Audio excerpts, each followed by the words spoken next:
Hi, I'm Nick from Garden Guru. Today, I'm redesigning one of my members' front yards in western Maine.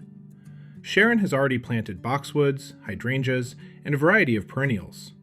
Everything is healthy, the lawn is well maintained, and the house itself has plenty of character. But from the street, something is missing. The green siding, green shrubs, green foliage, and surrounding woods all blend together. And even though Sharon has added flowering plants, they aren't creating the curb appeal she hoped for. It's reorganizing the landscape so the color has more impact, the planting has a clearer structure, and the front entrance becomes the strongest focal point. Sharon submitted this yard through the Garden Guru Yard Lab, along with photographs, approximate dimensions, her budget, and what she wants the finished yard to feel like. She would like more curb appeal, but she still wants the design to remain fairly simple. She gravitates toward cooler colors, especially white, purple, and pink, and would like to continue using boxwoods and hydrangeas. She also likes plants such as coneflowers and hostas. Her style leans toward a cottage garden, although she isn't completely certain how far she wants to take that look. She enjoys gardening and doesn't mind some upkeep, but the redesign still needs to fit within a budget of roughly $1,000 to $3,000. The existing walkway also needs to remain. Those answers give us a useful design direction.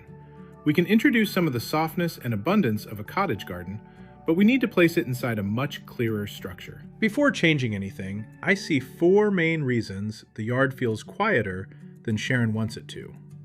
First, too many elements have equal visual weight. There are several rounded shrubs spaced across the foundation, along with smaller perennials positioned between them. Individually, many of these plants are attractive, but from a distance, they begin to read as a series of separate green objects, rather than one unified landscape. Nothing is dramatically wrong, there just isn't enough hierarchy. The eye moves from one similar-sized plant to the next, without discovering a clear beginning, destination, or focal point. Second, the front entrance is visually recessed. The entry sits between 2 projecting sections of the house. That creates a pleasant, sheltered porch, but it also places the front door deeper in shadow.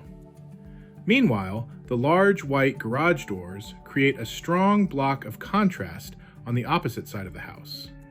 So from the street, the architecture naturally pulls more attention toward the garage than the entrance.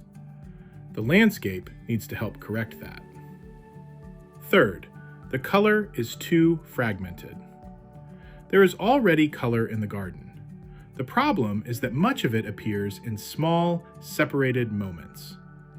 Those individual plants can look attractive when you are standing beside the bed, but curb appeal is judged from much farther away. From the road, small spots of color lose their influence. The yard does not need color sprinkled everywhere. It needs color concentrated where it can control the viewer's attention. Fourth, the planting is competing with a much larger scale. This is a broad front yard with a large sweep of lawn, a substantial house, and mature woods behind it. Those are all large visual elements. Some of the current plants are simply too small or too evenly distributed to hold their own against that scale. That does not mean every plant needs to be large. It means the smaller plants need to work together in stronger groups. I'll approach this redesign in 5 steps. Just keep in mind, these Yard Lab designs are meant to show the overall direction and ideas. Exact plants, spacing, and measurements would still need to be worked out before anything is installed. Step 1. Make the entry the destination. The first change I would make is establishing a much clearer destination. The front door should be the strongest focal point in the landscape, and the existing walkway gives us a natural path leading directly toward it. Rather than distributing equal amounts of interest across the entire front of the house, I would gradually increase the visual weight as we move toward the porch. Near the lawn, the planting can remain relatively low and restrained. Closer to the entry, the group should become fuller, brighter, and more noticeable. I would also introduce coordinated containers at the porch. They do not necessarily need to be identical, but they should feel intentional and connected to the surrounding garden. Using white flowers in those containers would create a direct relationship with the white door, trim, windows, and porch columns. That begins to turn the entrance into a destination rather than simply an opening between two sections of the house. Step 2. Reorganize the foundation planting. Next, I would simplify the main foundation planting beneath the front window. Sharon already has boxwoods she likes, so I would not automatically remove all of them. But I would stop treating every shrub as an independent feature. The healthiest and best positioned boxwoods can remain as year-round anchors. Some of the others could be relocated to create a clearer rhythm or reused elsewhere on the property. I would also introduce a few narrow, upright evergreens to add height without taking up too much bed space. The house has several strong horizontal roof lines, so these vertical forms help break that up and give the planting more structure. From the road, that will read as one strong foundation bed instead of a collection of unrelated plants. Step 3. Create contrast with white. Sharon wondered whether brighter white hydrangeas might help, and I think her instinct is right. White would contrast clearly with the green siding and the darker woodland background. It would also repeat the architectural colors already present on the house. But the key is not simply choosing a white hydrangea.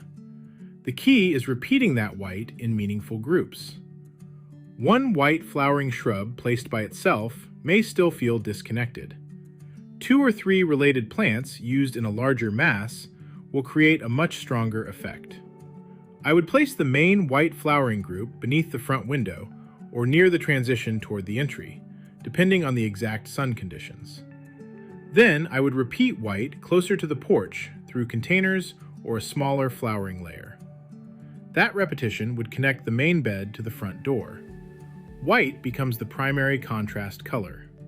Purple and cool pink can support it without competing for attention. Step 4. Use fewer perennials in larger groups.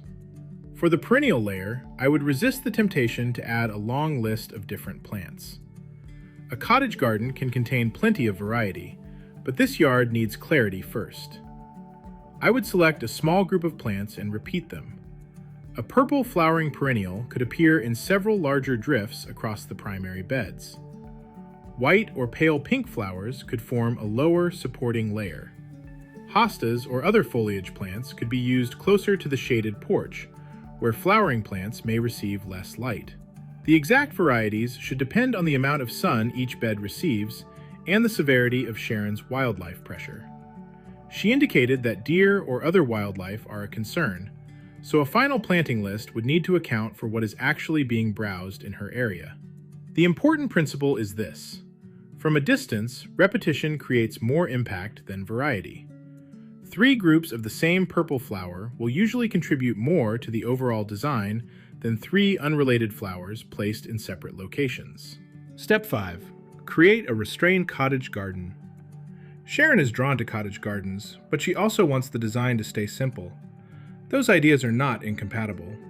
The cottage influence can come from layered heights, overlapping foliage, repeated flowers, and a slightly relaxed edge. The simplicity comes from limiting the palette and building everything around a clear, evergreen structure. The boxwoods provide the permanent framework. The flowering shrubs create larger seasonal moments. The perennials soften the edges and extend the color through the season. That gives Sharon the garden character she likes without turning the front yard into a complicated collection of individual plants. Cottage style does not require visual chaos. You can create softness with the plants while keeping the overall design organized.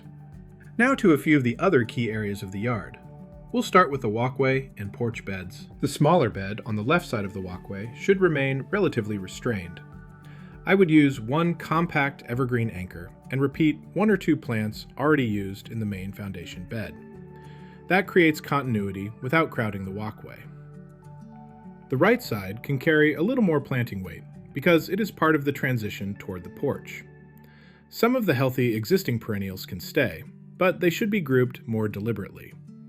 If the current coneflowers produce colors Sharon does not want, they could gradually be replaced with cooler pink, white, or purple varieties. Taller flowers should remain farther back so they do not lean into the path or make the entrance feel narrower.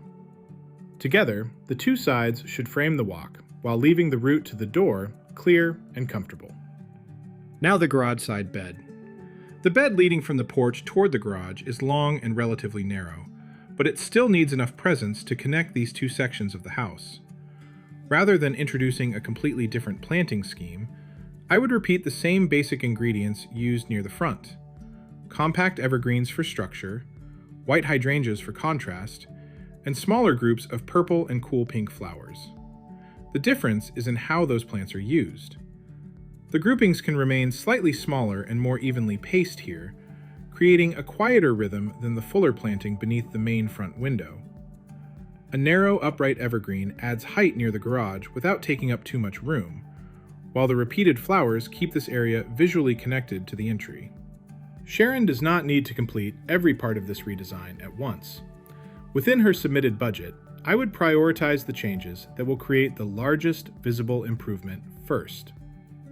The first phase could include reorganizing or relocating some existing shrubs, adding coordinated porch containers, establishing one strong group of white flowering shrubs, repeating one purple perennial across the primary beds, and refreshing the edges and mulch after the planting is organized. That alone would create a much clearer focal point and stronger curb appeal. Larger replacements and additional layers could be added later as the budget allows. Yard Lab submissions include details such as project budget, because a useful redesign should reflect the homeowner's actual situation, not an imaginary, unlimited budget. Before the redesign, the yard was healthy, tidy, and cared for, but the individual plants carried similar visual weight. The flower color was fragmented, and the recessed entry struggled to compete with the garage and the surrounding landscape. Now, the landscape has a clear hierarchy. The white flowering masses create contrast against the green siding. Repeated purple and pink flowers establish a consistent, cooler palette. The boxwoods provide structure, but they are no longer acting as a row of separate green objects, and the planting becomes stronger as it approaches the porch, making the front door feel like the natural destination. The biggest change is not the number of plants. It is deciding where the strongest contrast, repetition, and visual weight belong. That is what turns a collection of healthy plants into a cohesive front yard design. Sharon submitted her yard through the Garden Guru Yard Lab. Channel members can submit their own yard photos, goals, budget, style preferences, and design challenges for consideration in a future redesign video. You'll find the membership information below. And whether you are redesigning an entire front yard or simply trying to make the plants you already have work better together, keep learning, keep growing, and keep getting your hands dirty.